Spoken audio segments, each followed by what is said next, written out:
Hey, it's Jonathan McHugh back for Q Score. We're at the 4th Annual Music Supervisor Guild Awards, and we are lucky enough to have nominee Nora Felder for the hit show Californication on Showtime, which is entering its 7th year. Nora, how the hell are you?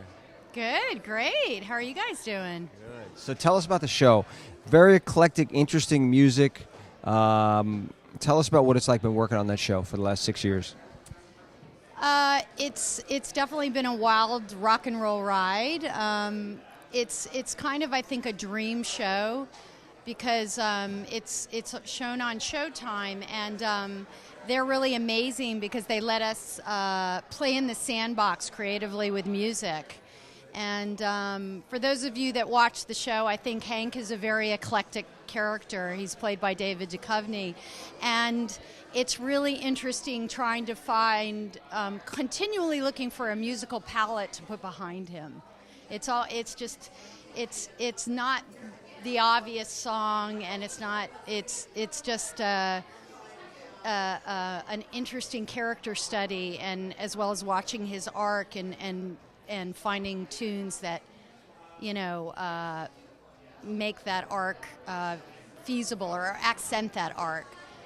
And you normally do a lot of covers on the show. Talk about how they fit into the creative. Well, the idea of covers just kind of came up organically. I think that the demographics for Californication, it's kind of a multi-demographic in that we have viewers in their 20s, 30s, 40s, 50s, 60s. And because of that, I thought it was really interesting to try and find current versions of classic covers, so that way you kind of tie in all the demographics, and there's something for everybody.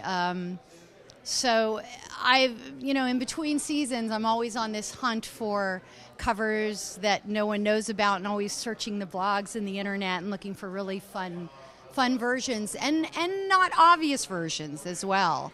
So that just kind of started organically, and then it just kind of carried through. It's like you're always kind of trying to one-up yourself. Okay, what's an even cooler cover that I can find? You know what I mean? So.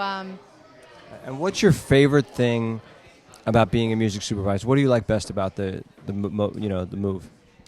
I think I like being able to.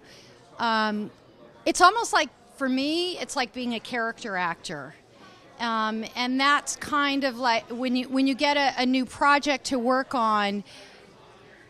My process is I'm sure you know as well, is you kind of have to dive into those characters, and it kind of can haunt you a little bit. It goes with you everywhere. Like, I'm always like in the car listening to different stations, and I'm always the characters are always in my head, and I'm looking for music that I feel that character would be drawn to, and it's fun when you change projects and being to jump into different characters. So it's kind of like being an actor without having to be in front of it.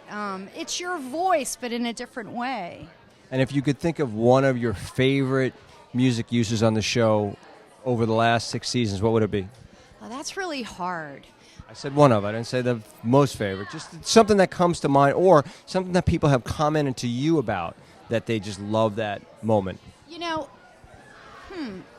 I get comments about a lot of moments, and we get a lot of comments about the obvious moments that were great, like the season 4, I believe. Oh no, maybe season 5, when we had RZA as a guest star. I love that story arc. That was awesome. Yeah, that was really, really fun, and working with him was awesome. And he gave us some songs for the show, songs he had created. But a lot of people do comment about the Led Zeppelin use of Dazed and Confused.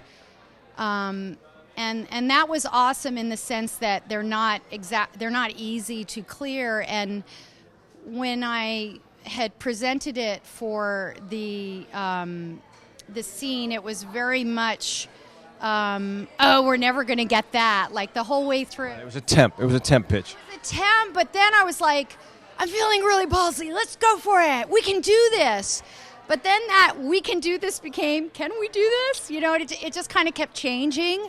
But after, it was a long haul, and after, you know, they want to see footage, you know, Robert Plant and yeah, they take it very seriously, so they wanted to see footage. It was, you know, getting it to Jimmy Page where he is, getting it to Robert, telling them, you know, all about the show, and just, they really make conscientious decisions. And we literally found out a few days before the mix, and it was really hard because, you know, I'm trying to be the supervisor and go, we should have backups in line in case it doesn't happen.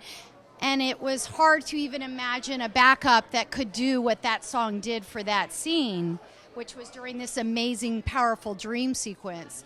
But it worked out, so that was amazing. But I do have some favorite uses, and there was a band that's no longer together. I believe they're Australian, Soundtracks of Our Lives. And there was this song that I heard called Secondhand Replay. And when I first heard it, I thought, these lyrics are so specific, and this song is so amazingly cool, but it would the planets would have to align, and it would have to be a scene that almost seemed like it wrote itself.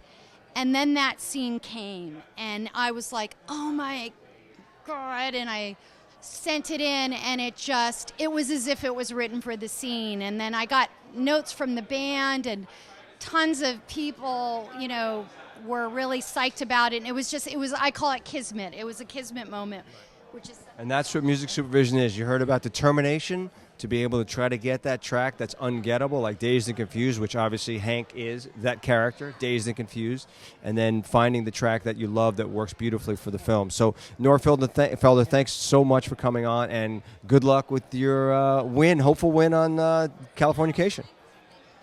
Nora Felder, everybody. For more Q-Score, please check us out at emPOWERme.tv to find out what goes on behind the curtain and how the film and TV music gets made. It happens right here. Tune in.